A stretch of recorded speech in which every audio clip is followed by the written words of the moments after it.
Herkese merhabalar, kanalıma hoş geldiniz. Uzun süre tok tutan harika bir kahvaltılık tarifim var. Yulaflı çıtır omlet yapıyorum. Hiç vakit kaybetmeden tarifime geçebilirim. Tavaya birazcık zeytinyağı gezdiriyorum. Fırça yardımıyla yağı her yere eşit şekilde dağıtıyorum. Daha sonra tavanın tabanını kaplayacak şekilde 2 yemek kaşığı yulaf serpiştiriyorum. Ocağın altını orta ateşte açtım. Biraz ısınmasını bekliyorum. Yumurta miktarını kişi sayısına göre arttırabilirsiniz. Ben 2 tane yumurta kullandım.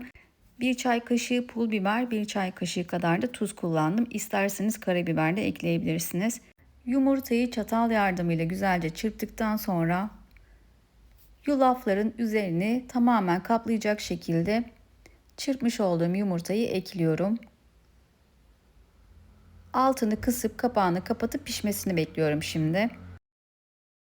Yumurta piştikten sonra üzerine istediğiniz malzemeyi ekleyebilirsiniz.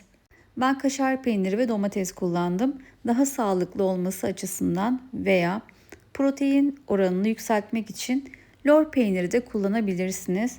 Avokado, hindi füme, mantar gibi malzemeler de ekleyebilirsiniz arkadaşlar.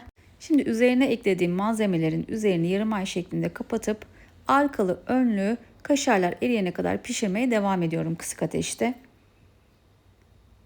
Her iki tarafını arkalı önlü şekilde çıtırlaştırana kadar pişirmeye devam edebilirsiniz. Ben çok fazla çıtırlaştırmadım.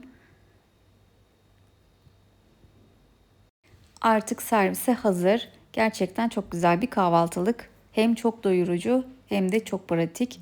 Umarım denersiniz. Deneyip yorumlara yazarsanız çok sevinirim.